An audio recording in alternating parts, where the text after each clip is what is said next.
CM-ന്റെ office വരെ കെട്ടിച്ച ആ വ്യക്തിയാണ് സുരേന്ദ്രൻ. അതായത് മെട്രോമാൻ എന്നുള്ള ഒരു മനുഷ്യൻ എത്രയോ നല്ല ഒരു മനുഷ്യനാണെന്ന് വിചാരിക്കുന്നതാണ് കേരള സമൂഹം.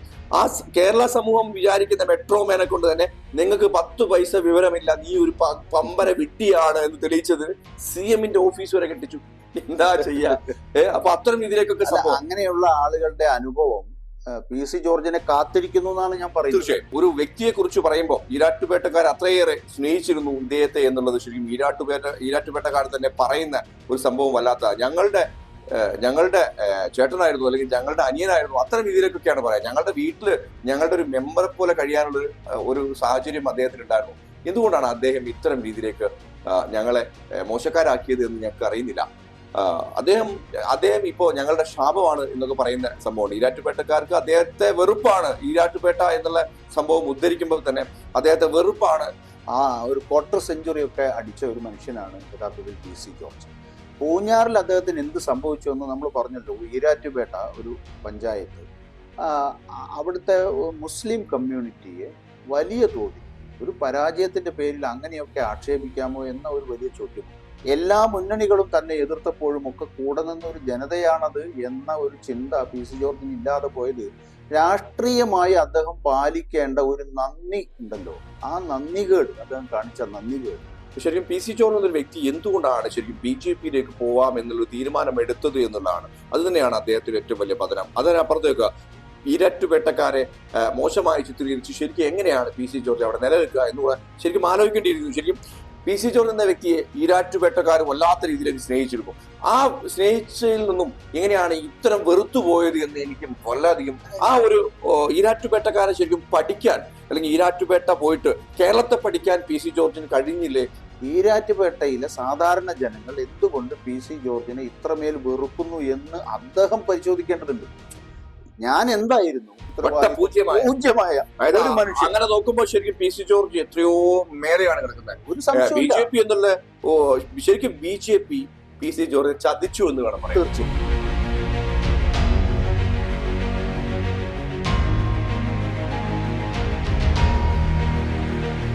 നമസ്കാരം. PC ജോർജ് എന്ന വ്യക്തി ഈരാറ്റുപേട്ടക്കാരെ മോശമാക്കി എന്നുള്ള രീതിയിലേക്കാണ് അദ്ദേഹത്തിന്റെ പതനങ്ങൾ തുടങ്ങിയത് അല്ലെ? അതേ തുടർന്ന് ശരിക്കും അദ്ദേഹം പല രീതിയിലേക്കുള്ള നമ്പറുകൾ പയറ്റുകയും എവിടെയെങ്കിലും രാഷ്ട്രീയത്തിന്റെ എവിടെയെങ്കിലും ഒന്ന് ഉറച്ചു നിൽക്കാമെന്ന് വിചാരിച്ചിട്ടും കഴിയാത്തൊരു സാഹചര്യമാണ് ശരിക്കും ഇന്ന് കേരളക്കാർ കണ്ടുകൊണ്ടിരിക്കുന്നത്. കാര്യം ഒരു കാലത്ത് വലിയ രീതിയിലേക്കുള്ള സ്വീകാര്യത ശരിക്കും PC ജോർജിന് ഉണ്ടായിരുന്നു എന്നുള്ളത് സത്യമായ വാക്ക് തന്നെയാണ്. അദ്ദേഹം അത്ര രീതിയിലേക്ക് ജനങ്ങളുടെ മനസ്സിൽ ഇടം പിടിച്ചിരുന്നു എന്നുള്ളതും സത്യമാണ്. അപ്പോ ഇത് ഒരു വ്യക്തിയെ കുറിച്ച് പറയുമ്പോൾ ഈരാറ്റുപേട്ടക്കാർ അത്രയേറെ സ്നേഹിച്ചിരുന്നു ഇദ്ദേഹത്തെ എന്നുള്ളത് ശരിക്കും ഈരാറ്റുപേട്ടക്കാർ തന്നെ പറയുന്ന ഒരു സംഭവം അല്ലാത്ത ഞങ്ങളുടെ ചേട്ടനായിരുന്നു അല്ലെങ്കിൽ ഞങ്ങളുടെ അനിയനായിരുന്നു, അത്തരം രീതിയിലേക്കൊക്കെയാണ് പറയാം. ഞങ്ങളുടെ വീട്ടില് ഞങ്ങളുടെ ഒരു മെമ്പറെ പോലെ കഴിയാനുള്ള ഒരു സാഹചര്യം അദ്ദേഹത്തിന് ഉണ്ടായിരുന്നു. എന്തുകൊണ്ടാണ് അദ്ദേഹം ഇത്തരം രീതിയിലേക്ക് ഞങ്ങളെ മോശക്കാരാക്കിയത് എന്ന് ഞങ്ങൾക്ക് അറിയുന്നില്ല. അദ്ദേഹം ഇപ്പോ ഞങ്ങളുടെ ശാപമാണ് എന്നൊക്കെ പറയുന്ന സംഭവമുണ്ട്. ഈരാറ്റുപേട്ടക്കാർക്ക് അദ്ദേഹത്തെ വെറുപ്പാണ്. ഈരാറ്റുപേട്ട എന്നുള്ള സംഭവം ഉദ്ധരിക്കുമ്പോൾ തന്നെ അദ്ദേഹത്തെ വെറുപ്പാണ് എന്ന് പറയുന്ന സാഹചര്യത്തിൽ എങ്ങനെ എത്തിപ്പെട്ടു എന്നുള്ളത് ശരിക്കും ചർച്ച ചെയ്യേണ്ട വിഷയം തന്നെയാണ്. കാര്യം വിനോട്ട കഴിഞ്ഞ തവണ വരെ ഇപ്പോ പത്തനംതിട്ടയില് സീറ്റുമായി ബന്ധപ്പെട്ട് ശരിക്കും അദ്ദേഹം വരും എന്നുള്ള ഒരു രീതിയിലേക്ക് ഉണ്ടായിരുന്നു. ശരിക്കും പറയുമ്പോൾ അദ്ദേഹം തന്നെയായിരുന്നു വരേണ്ടത് എന്നുള്ളതാണ് ഞാൻ പറയുന്നത്. എങ്ങനെ നോക്കിയാലും മരിൻ ആന്റണിയുടെ തട്ട് പൊങ്ങി തന്നെ ഇരിക്കുന്നത് താങ്കൾ പറഞ്ഞ പോലെ. ഇപ്പോ നേരത്തെ ബാബു പറഞ്ഞത് കേരളത്തിലെ രാഷ്ട്രീയക്കാർക്കിടയിൽ എക്സെപ്ഷണൽ ഒരു പീസാണ് യഥാർത്ഥത്തിൽ PC ജോർജ്. ഏത് തരത്തിലുള്ള ഘട്ടങ്ങളിലൂടെ കടന്നുപോയാലും അദ്ദേഹം 4 കാലിൽ വീഴുക എന്ന് പറയുന്ന സംഭവം. അങ്ങനെ വീണ വളരെ സേഫായിട്ട് രാഷ്ട്രീയ പ്രവർത്തനം ദീർഘകാലം, എനിക്ക് തോന്നുന്നു ഒരു ക്വാർട്ടർ സെഞ്ചുറി ഒക്കെ അടിച്ച ഒരു മനുഷ്യനാണ് യഥാർത്ഥത്തിൽ PC ജോർജ്. പൂഞ്ഞാറിൽ അദ്ദേഹത്തിന് എന്ത് സംഭവിച്ചു എന്ന് നമ്മൾ പറഞ്ഞല്ലോ. ഈരാറ്റുപേട്ട ഒരു പഞ്ചായത്ത്, അവിടുത്തെ മുസ്ലിം കമ്മ്യൂണിറ്റിയെ വലിയ തോതിൽ ഒരു പരാജയത്തിന്റെ പേരിൽ അങ്ങനെയൊക്കെ ആക്ഷേപിക്കാമോ എന്ന ഒരു വലിയ ചോദ്യമുണ്ട്. പരാജയപ്പെട്ടിട്ടുണ്ടാവും. ഒരുപക്ഷെ ഈരാറ്റുപേട്ടക്കാർ PC ജോർജിന് വോട്ട് ചെയ്തിട്ടുണ്ടാവില്ല, അതൊക്കെ വസ്തുതയായിരിക്കും. പക്ഷേ പലവട്ടം പല മുന്നണിയിൽ നിന്ന് പല കക്ഷികളിലായി ഒക്കെ മത്സരിച്ചപ്പോഴും എല്ലാ മുന്നണികളും തന്നെ എതിർത്തപ്പോഴും ഒക്കെ കൂടെ നിന്ന ഒരു ജനതയാണത് എന്ന ഒരു ചിന്ത PC ജോർജിന് ഇല്ലാതെ പോയത് രാഷ്ട്രീയമായി അദ്ദേഹം പാലിക്കേണ്ട ഒരു നന്ദി ഉണ്ടല്ലോ, ആ നന്ദികേട്, അദ്ദേഹം കാണിച്ച നന്ദികേട് ഏത് കമ്മ്യൂണിറ്റി ആകട്ടെ അദ്ദേഹത്തിന്റെ ഇലക്ടറേറ്റിനോട്, അദ്ദേഹത്തെ പല കാലഘട്ടങ്ങളിൽ വിജയിപ്പിച്ച, വൻ ഭൂരിപക്ഷം കൊടുത്ത് വിജയിപ്പിച്ച, ഒരു മുന്നണിയും ഒപ്പമില്ലാതിരുന്നപ്പോൾ പോലും അദ്ദേഹത്തെ നിയമസഭയിലേക്ക് എത്തിച്ച ഒരു കമ്മ്യൂണിറ്റിയോട് അവർക്ക് എന്തെങ്കിലും വിഷമം തോന്നി അവർ മറിച്ച് വോട്ട് ചെയ്തു എന്ന് തന്നെ കരുതുക. അത്തരത്തിൽ നെറികെട്ട നന്ദികെട്ട പ്രയോഗങ്ങൾ അദ്ദേഹത്തിന്റെ ഭാഗത്ത് നിന്നുണ്ടായത് ആ ജനതയ്ക്ക് സഹിക്കാൻ കഴിയുന്നതിൽ അപ്പുറമാണ് എന്ന കാര്യത്തിൽ യാതൊരു സംശയവുമില്ല. അവിടെ തുടങ്ങുകയാണ് പി സി ജോർജിന്റെ പതനം. പക്ഷേ ഇതില് എടുത്തു പറയേണ്ട ഒരു വിഷയം, കാര്യം കഴിഞ്ഞ തവണ BJP എന്നുള്ള കാൻഡിഡേറ്റിലേക്ക് വരുന്നു അല്ലെ, അത് വരാൻ വേണ്ടി കുറെ സമയം എടുത്തു ശരിക്കും. അതായത് ഞാൻ BJP അല്ല എന്ന് നമ്മളോട് വരെ എന്നോട് പാർട്ടി വരെ പിരിച്ചുവിട്ട് BJP-യോടൊപ്പം പോയി. ജനപക്ഷം പോലും പിരിച്ചുവിട്ടുകൊണ്ടാണ് BJP-യിലേക്ക് പി സി ജോർജ് പോയത്. അല്ല, പി സി ജോർജ് പലതവണ ഞാൻ ചോദിച്ചു, പല ഇന്റർവ്യൂവിൽ ഞാൻ ചോദിച്ചപ്പോഴൊക്കെ പി സി ജോർജ് പറഞ്ഞു, ഞാൻ BJP അല്ല, എനിക്ക് ആ പ്രസ്ഥാനത്തോട് യോജിപ്പില്ല, പക്ഷെ എവിടെങ്കിലും ഒന്ന് നിൽക്കണം എനിക്ക് എന്നുള്ളതാണ്. പക്ഷെ ഇടതുപക്ഷം വലതുപക്ഷം എന്തുകൊണ്ടാണ് ശരിക്കും പോയി എവിടെ എത്തി? അദ്ദേഹം പല കേരള കോൺഗ്രസുകളിൽ നിന്നും പിന്നീട് ജനപക്ഷം ഉണ്ടാക്കി, പിന്നീട് ഒടുവിൽ ഇപ്പൊ എത്തിയത് BJP-യിലല്ലേ? അല്ല, ഈ BJP-യിലേക്ക് പോയതിൽ പിന്നെ അദ്ദേഹത്തിന്റെ അവസ്ഥ എന്താ, താങ്കളുടെ ഒരു കാഴ്ചപ്പാട്? അല്ല, അദ്ദേഹത്തിന് വലിയ പ്രതീക്ഷ ഉണ്ടായിരുന്നു. പി സി ജോർജിനെ പോലുള്ള ഒരു രാഷ്ട്രീയ നേതാവ് ഒരു കളം മാറി ചവിട്ടുന്ന സമയത്ത് അതിനനുസരിച്ചിട്ടുള്ള ഡീൽ ഉറപ്പിച്ചിട്ടല്ലാതെ മാറില്ല എന്ന് സാമാന്യമായി വിശ്വസിക്കുന്ന ഒരാളാണ്. അപ്പൊ അങ്ങനെ ഒരു ഡീൽ, അദ്ദേഹത്തിന്റെ പ്രതീക്ഷ എന്ന് പറയുന്നത് തീർച്ചയായും BJP അവരുടെ കണക്ക് കൂട്ടലുകളിൽ A ഗ്രേഡ് മണ്ഡലമായി കണക്കാക്കിയ പത്തനംതിട്ട തന്നെയായിരുന്നു. ആ പത്തനംതിട്ടയിൽ സ്ഥാനാർത്ഥിയാകും എന്ന് തന്നെയാണ് പി സി ജോർജ് പ്രതീക്ഷിച്ചിരുന്നത്. പക്ഷേ സ്ഥാനാർത്ഥി നിർണയം പൂർത്തിയായി വന്ന സമയത്ത്, BJP-യുടെ ലിസ്റ്റ് ഫൈനൽ ചെയ്ത സമയത്ത് പി സി ജോർജ് ആ ലിസ്റ്റിൽ നിന്ന് എജക്റ്റായി പോകുന്നു. പകരം ആന്റണിയുടെ മകൻ AK ആന്റണിയുടെ മകൻ അനിൽ ആന്റണി അവിടേക്ക് കടന്നു വരുന്ന ചിത്രമാണ് നമ്മൾ കാണുന്നത്. അത് സംഭവിച്ചത് യഥാർത്ഥത്തിൽ പി സി ജോർജ് എന്ന് പറയുന്ന രാഷ്ട്രീയക്കാരൻ ഉണ്ടാക്കിയ ഡീല്, അല്ലെങ്കിൽ അവർക്ക് അദ്ദേഹത്തിന് BJP അദ്ദേഹത്തിന് അവർക്ക് കൊടുത്ത വാക്ക് എന്ന് തന്നെയാണ് ഞാൻ വിശ്വസിക്കുന്നത്. അതിൻ്റെ നഗ്നമായ ലംഘനമാണ്. പി സി ജോർജിനെ പോലെ ഒരാൾ, അനിൽ ആന്റണിയുടെ സ്ഥാനാർത്ഥിത്വത്തെ സംബന്ധിച്ച് വാർത്ത പുറത്തു വന്നപ്പോൾ തന്നെ പി സി ജോർജ് തൻ്റെ സ്വഭാവം പുറത്ത് കാണിച്ചിരുന്നു ചെറിയ തോതിൽ. പിന്നീട് BJP നേതൃത്വം ഇടപെട്ട് ഏത് തരത്തിലാണത് പാച്ചപ്പ് ചെയ്തത്, എങ്ങനെയാണത് ഹീൽ ചെയ്തത് എന്നുള്ളത് എനിക്കറിയില്ല. പക്ഷേ എന്തായാലും ഈ തെരഞ്ഞെടുപ്പ് ഫലം പുറത്തു വരുന്നതോടുകൂടി പി സി ജോർജിന്റെ യഥാർത്ഥ സ്വഭാവം പുറത്തു കാണിക്കും എന്ന് തന്നെയാണ്. അല്ല, അദ്ദേഹത്തിന്റെ യഥാർത്ഥ സ്വഭാവം എന്ന് പറയുന്നത് അദ്ദേഹം വളരെ ക്ലിയർ ആയിട്ട് കാര്യമായിട്ട് വിളിച്ചു പറയും. കാര്യം ഈ പാർട്ടിയിൽ കിടക്കാത്ത സ്വഭാവമാണ്. അതെ, ഈ പാർട്ടിയിൽ വന്നത് പിന്നെയാണ് എന്റെ സ്ഥാനത്തിന്, അല്ലെങ്കിൽ എന്റെ പി സി ജോർജ് എന്ന ഒരു പേരിന് കോട്ടം തട്ടാൻ കാരണം എന്നുള്ളതാണ്. പക്ഷെ എന്നെ സംബന്ധിച്ചൊരു കാര്യം ചോദിക്കാനുള്ളത്, ശരിക്കും പി സി ജോർജ് എന്നൊരു വ്യക്തി എന്തുകൊണ്ടാണ് ശരിക്കും BJP-യിലേക്ക് പോവാം എന്നുള്ള തീരുമാനം എടുത്തത് എന്നുള്ളതാണ്. അത് തന്നെയാണ് അദ്ദേഹത്തിന്റെ ഏറ്റവും വലിയ പതനം. അതിനപ്പുറത്തേക്ക് ഇരട്ടുവേട്ടക്കാരെ മോശമായി ചിത്രീകരിച്ച് ശരിക്കും എങ്ങനെയാണ് പി സി ജോർജ് അവിടെ നിലനിൽക്കുക എന്നുകൂടെ ശരിക്കും ആലോചിക്കേണ്ടിയിരിക്കുന്നു. ശരിക്കും പി സി ജോർജ് എന്ന വ്യക്തിയെ ഈരാറ്റുപേട്ടക്കാർ വല്ലാത്ത രീതിയിലേക്ക് സ്നേഹിച്ചിരുന്നു. ആ സ്നേഹിച്ചതിൽ നിന്നും എങ്ങനെയാണ് ഇത്തരം വെറുത്തുപോയത് എന്ന് എനിക്ക് വല്ലാധികം ആ ഒരു ഈരാറ്റുപേട്ടക്കാരെ ശരിക്കും പഠിക്കാൻ, അല്ലെങ്കിൽ ഈരാറ്റുപേട്ട പോയിട്ട് കേരളത്തെ പഠിക്കാൻ പി സി ജോർജിന് കഴിഞ്ഞില്ലേ എന്ന് പലപ്പോഴും എൻ്റെ മനസ്സിലുണ്ടാവാറുണ്ട്. കാര്യം ഒരു കാലത്ത് എത്ര നല്ല രീതിയിലേക്ക് പോയൊരു വ്യക്തിയാണ് അദ്ദേഹം. അന്ന് വല്ലാത്ത രീതിയിലേക്ക് അനുസരിച്ച് അദ്ദേഹത്തിന്റെ പ്രസംഗങ്ങൾ കേൾക്കാൻ വേണ്ടി ഒരുപാട് സ്ത്രീകളില്ലേ, അത്രയേറെ ഞാൻ എപ്പോഴും എടുത്തു പറയുന്നത് എന്താ വെച്ചാൽ കഴിഞ്ഞ കാലങ്ങളാണ് പറയുന്നത്. പുതിയ ജനറേഷന് പോലും ശരിക്കും പി സി ജോർജ് എന്താണെന്നുള്ളത് ശരിക്കും മനസ്സിലാവില്ല. പക്ഷെ ഞങ്ങളുടെയൊക്കെ ഒരു കാലഘട്ടത്തിൽ ശരിക്കും പി സി ജോർജ് ശരിക്കും ഭയങ്കരമായിട്ടുള്ള ഒരു മനുഷ്യരായിരുന്നു. ശരിക്കും എന്തും വെട്ടിത്തുറന്ന് പറയുന്ന ഒരു മനുഷ്യൻ. പക്ഷെ ആ പി സി ജോർജ് ഇപ്പോ അദ്ദേഹത്തിന് ഔട്ട്സ്പോക്കൺ എന്നുള്ള രീതിയിലേക്ക് മാറുക. പക്ഷെ വേറെ പലരെയും അവസ്ഥ ഇതാണ്. അതെ, ആ അവസ്ഥ കണ്ടിട്ടെങ്കിലും ശരിക്കും പി സി ജോർജിന് ശരിക്കും ആ ഡീല് വേണ്ട എന്ന് വെക്കാൻ ആ ശ്രേണിയിലേക്കാണ് പി സി ജോർജും കടന്നിരുന്നിട്ടുള്ളത്. ഇപ്പോ ആരൊക്കെയാണ് BJP-യിലേക്ക് പോയിട്ട് ഇപ്പൊ എവിടെ എത്തി അവരൊക്കെ എന്നുള്ളത് പരിശോധിക്കുന്നത് നല്ലതാണ്.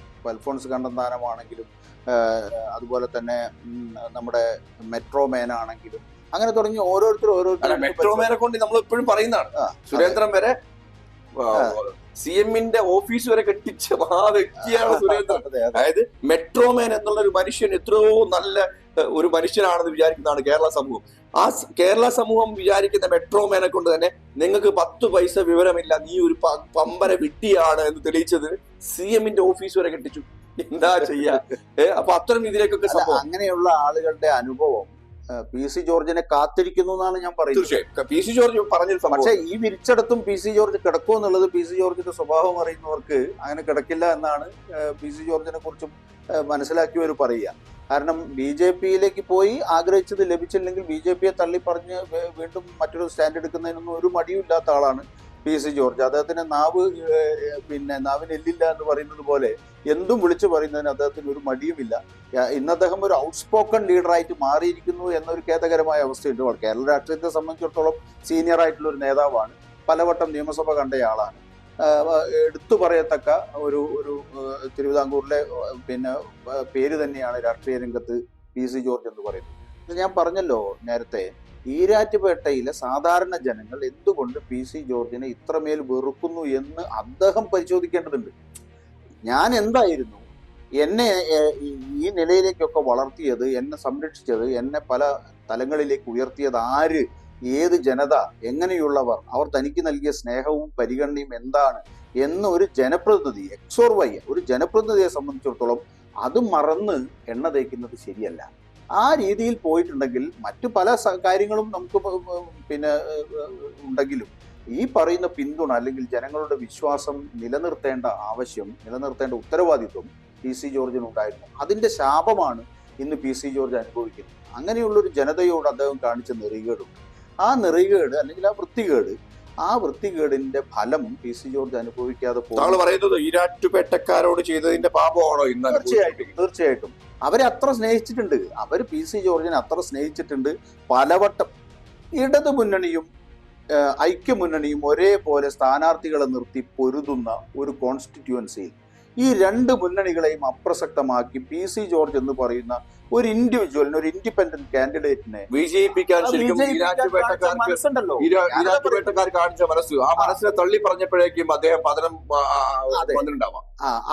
ആ രീതിയിൽ തള്ളിപ്പറയുന്നത് മാത്രമല്ല, എങ്ങനെയൊക്കെ ഒരു ജനതയെ അത്രമാത്രം ഡിമോറലൈസ് ചെയ്യാമോ, അങ്ങനെയുള്ള പ്രയോഗങ്ങൾ അദ്ദേഹം നടത്തിയത്. തീർച്ചയായും. അപ്പോ ഈ പല ചാനലുകാരും ഇപ്പൊ ചോദിച്ചുകൊണ്ടിരിക്കുന്നുണ്ട് ഏതൊക്കെ സീറ്റ് ജയിക്കും എന്നുള്ളത്. തൃശ്ശൂർ പറയുന്നുണ്ട്, അതിനോട് കൂടെ തന്നെ എന്താണ് പറയാ, പത്തനംതിട്ട പറയുന്നത്. പത്തനംതിട്ട പറയുമ്പോഴൊക്കെ അതിന്റെ അടിഭാഗത്തുള്ള കമന്റ് ഇദ്ദേഹം ആക്കിയതാണോ, അനിൽ ആന്റണി ആക്കിയതാണോ? നിങ്ങൾ ആലോചിച്ച് നോക്കൂ, ബി ജെ പിയുടെ ഒരു തീരുമാനത്തിന്റെ ഞാൻ അത്ഭുതപ്പെടുകയാണ്. അനിൽ ആന്റണി എന്ന് പറയുന്ന ഒരു മനുഷ്യൻ അവിടെ സ്ഥാനാർത്ഥിയായിട്ട് ബി ജെ പിയുടെ എ ഗ്രേഡ് മണ്ഡലത്തിൽ തെരഞ്ഞെടുക്കുന്നതിന് എന്ത് യോഗ്യതയാണ് അയാൾ മുൻപ്? പി സി ജോർജിനെ സംബന്ധിച്ചൊരു നീണ്ട നിര പറയാനുണ്ട്. ജനപ്രതിനിധി എന്നുള്ള നിലയിൽ, ജനങ്ങളുമായി ഇടപെട്ട രാഷ്ട്രീയ പ്രവർത്തകൻ എന്നുള്ള നിലയിൽ നീണ്ട ചരിത്രം പറയാനുണ്ട്.